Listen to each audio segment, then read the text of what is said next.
Hey there guys and gals. For today's training video I'm going to go over headsets. Now this one's going to be a little bit different than the pre-orders and controllers one I did, because although I can explain the differences between headsets and the kind of levels to them, whether they're good or not is something I can't really go into because it's different for each person, both based on what they want to spend for what they want to get and what sounds good to them, because everyone's ears are different. So for this I'm going to try and keep it to just mainly what I would consider different levels of headset, what the differences are, how I personally see price ranges, and how I think that it's worthwhile depending on what you're doing. And I'll leave it at those two things. If I think of something as we're going through, I'll try to update that as I go. So starting with, we'll start with the levels. So when you look at gaming headsets for consoles, computers it's not the same, so I'll go into that last, but for consoles, when you're getting it for like the Xbox, the PlayStation, the Wii, gaming headsets will start at your basic just a headset, which is designed to give you audio back and forth between people you're talking with or playing with. So as an example, if I put on a very basic headset, I'm going to hear someone talking to me in-game, and I'm going to be able to talk to them. When you move up a step, now you get headsets that allow for that, but are also giving you the audio of the game. So if you're playing a racing game, instead of having your TV on and hearing the car or everything else through that, you hear it in the headset, and usually it starts at stereo, so a left and a right. Left and right. Yeah. And then it moves up again, and now you've got a higher end headset, and it's got, maybe basic surround sound. So now it's tricking your ear into hearing things go from behind you to in front of you, as well as the left and right. And as you move up cost-wise, you get more and more detailed surround sound. So as an example, I have a headset that costs $300, so it was an expensive headset. But I get simulated surround sound to the point where I can hear someone walking from behind me to in front of me, but in high detail. So I know if they're right behind me, if they're behind me over to the right a bit, if they're on my right, in front of me to my right a bit, or directly in front of me, and the same for the left side. Even to some degree above or below me, I understand. So that's one big feature of it, but that's not the only thing. So where I've gone right now, and I've kind of explained the level of sound detail you're going to see, there are also feature differences. My headset's completely wireless. The low-end headsets, especially the ones that are doing essentially just the games audio, just the chatting audio, so you talking to your friends and them talking to you, generally most of those are wired, except where the PlayStation has a lot of wireless ones because of Bluetooth. When you move up with the gaming headsets, they tend to start out wired in order to save battery and all that.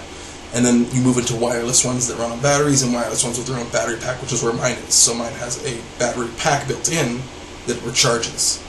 There are other features that you'll find that are specific based on models. So as an example, some companies will have audio presets. What that means is that the person playing the game can actually adjust the audio that comes through to make certain sounds more prevalent. So if they're playing a shooting game, they may want to hear particular sounds like footsteps, so you can make it so footsteps are a little bit easier to hear than other stuff in there, which is useful if you're playing in an environment where you're maybe bunkered down trying to defend an area and you want to know if someone's trying to sneak up on you.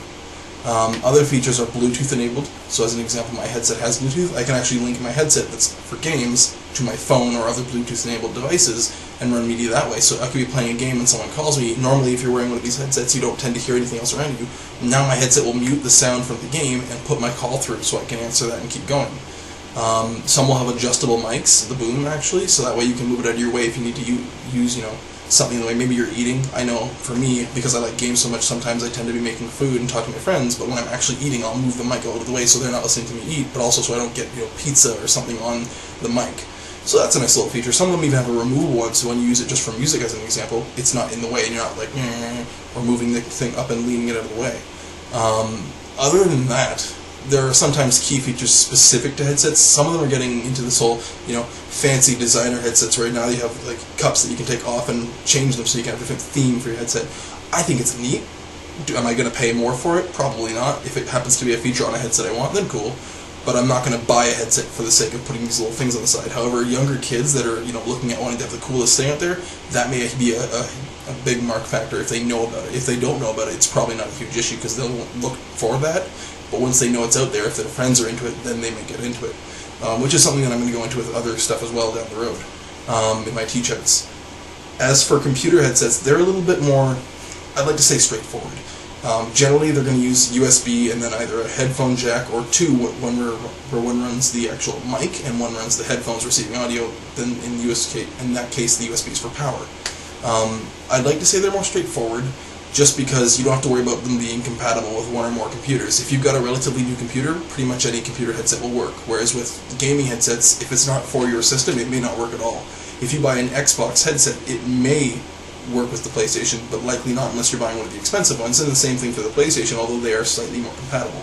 If you buy an Xbox headset, it's most likely going to work with computers if it's anywhere around $100 or more. When it comes to the actual pricing of the headsets, this can vary quite frequently. I mean, you can start down at something like a $30, $40 headset and be very basic, and maybe just get the game audio and it's more comfortable than the one that the system provides you with. Or you can go up all the way to $300 or $400 headsets that are very specific uses or very specific ability, but they cost more for it. Like I said, mine's $300. That's about as much as I would spend. I don't think I have a reason to spend any more than that, because it would need to have some new feature I've never seen before, or be compatible with some other important piece of technology. In that regard, I would say the cost worth spending on a headset is completely based on the usage it's getting. If the person isn't playing a shooting game, if they aren't playing a game where the details of sound are very, very important, like a stealth game, having a $300 headset probably won't matter unless they're a professional gamer, and if they are, they're probably buying their own equipment anyway.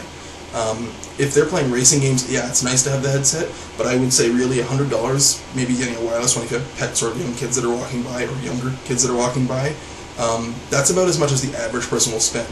If this person wants to get a higher end one and you're only looking at that, if they're old enough to earn some money, they can maybe earn some money and pay the difference. The headsets, there's a huge amount of variety. There's many different companies that make them. About a few years ago, you'd be looking at just a few companies that were specifically for games, and then you'd have a few companies that were specifically for computer games.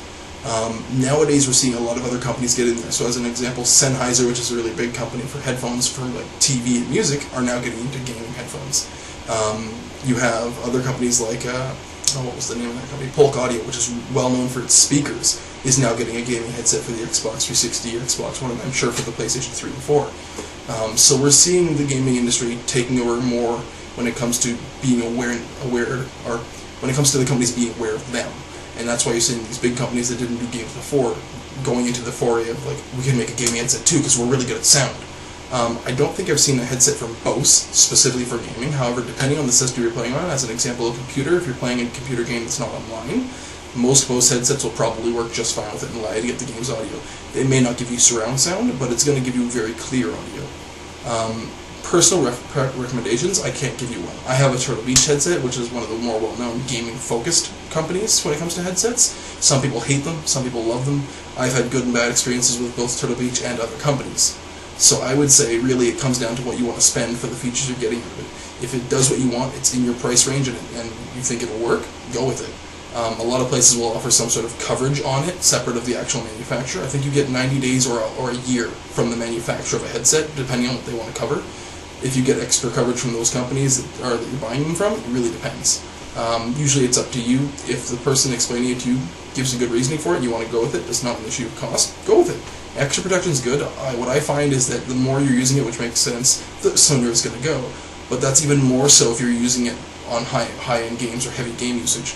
My previous headset was $150. I wore it out in a year and a half, but I bought a 2-year plan through the place I bought it through. And I wore it out in a year and a half. I got a gift card for $150, and I only spent, I think, $30 on the plan. So I got $120 back that I wouldn't have gotten at all if I hadn't got that plan. So it comes down to what works for you. That's the basics of the headsets for this. I'm hoping to do videos on the actual money guards for Xbox, PlayStation, and whatnot, as well as subscription accounts. So as an example, Xbox Live and PlayStation Plus. We'll go into those in the next video I do for this, or in the video after that, just depending on how I get the information together for you guys. That's about it for today. Take care.